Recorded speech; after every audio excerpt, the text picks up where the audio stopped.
Welcome to the deep dive. Today, we're tackling something I think many of us feel that hunger that doesn't quite seem to be about an empty stomach. That kind of nagging feeling. Exactly. We're exploring emotional hunger, how it links up with our physical feelings and, what we actually need. We got some great material from you, our listeners, especially pointing towards Dan Hollis. His insights are really central today. Yeah, definitely. And our goal here in this deep dive is to really unpack emotional hunger.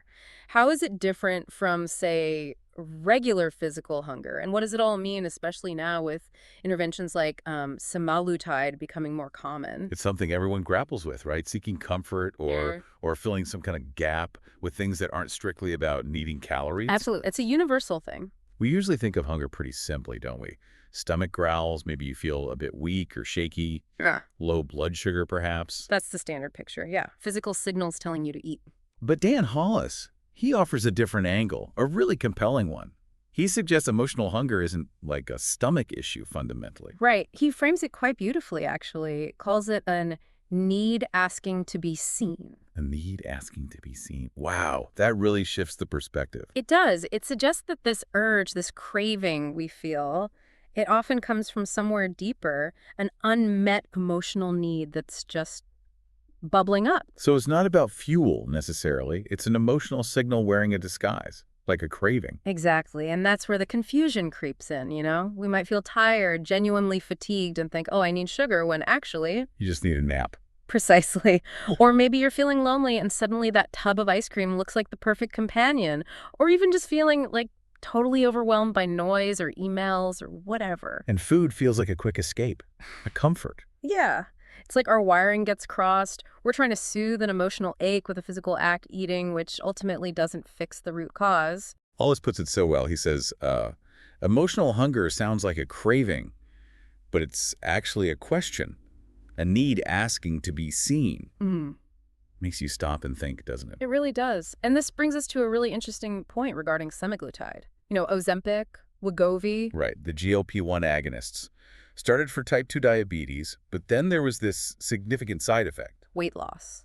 Often quite substantial weight loss. Because it mimics hormones that tell your brain you're full, slows digestion, basically turns down the volume on physical hunger signals. So people using it for weight management find those intense physical cravings are just gone or much quieter. Which leads to the crucial question Hollis raises.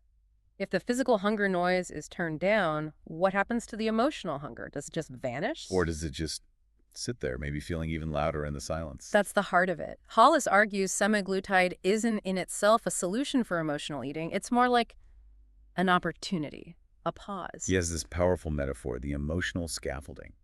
If food has been holding you up emotionally, dealing with stress, sadness, boredom. Yeah, your go-to structure. What happens when semaglutide weakens that structure? He says, when food stops being your emotional scaffolding, you don't just feel lighter, you feel exposed.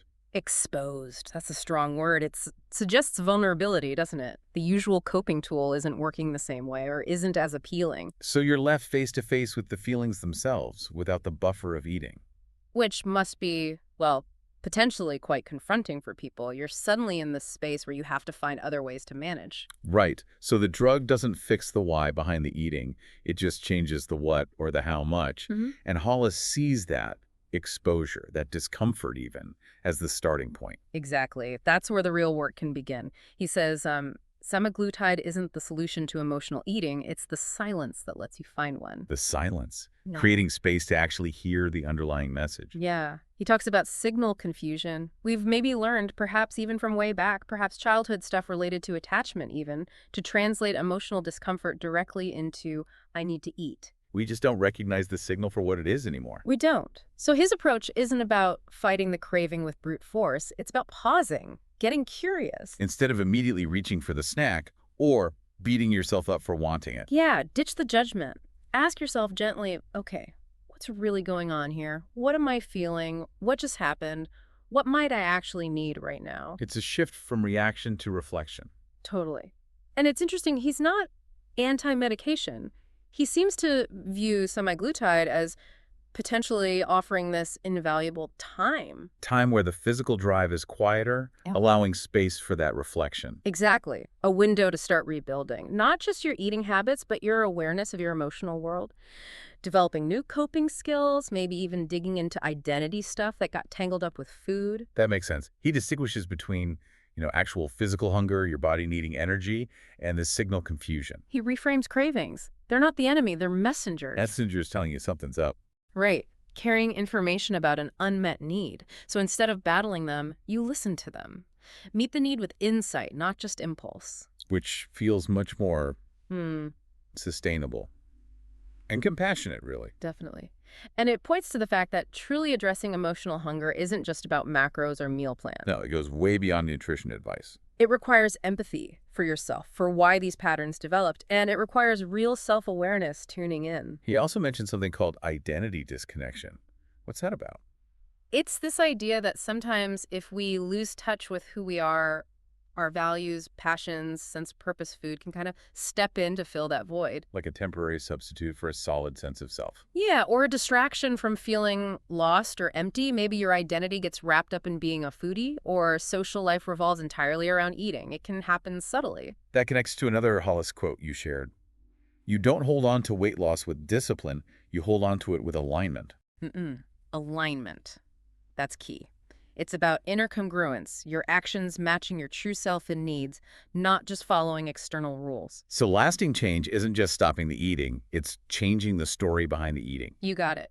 Addressing the root narrative. So thinking about you, our listener, if you're using semaglutide or considering it, this offers a really different lens, doesn't it? It really does. It's an invitation to look deeper than just the number on the scale or the reduced appetite. What else is shifting? Use that window, that relative quiet from the physical hunger. Yes. It's a chance to ask those questions Hollis puts forward. What am I really hungry for? And crucially, what needs support now that food is no longer filling in the gaps? Powerful questions. He calls semaglutide a potential miracle pause, not the cure, but a moment to consciously choose a different path. A path based on, what were his core principles again? Empathy, being kind to yourself, awareness, really tuning in, and curiosity, asking questions instead of judging or punishing yourself. Moving away from rigid rules and self-criticism towards understanding. Exactly. It's a profound shift. So here's a final thought to leave you with.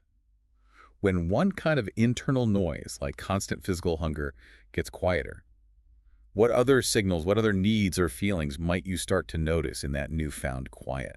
What might become clearer when the static dies down? Something definitely worth exploring.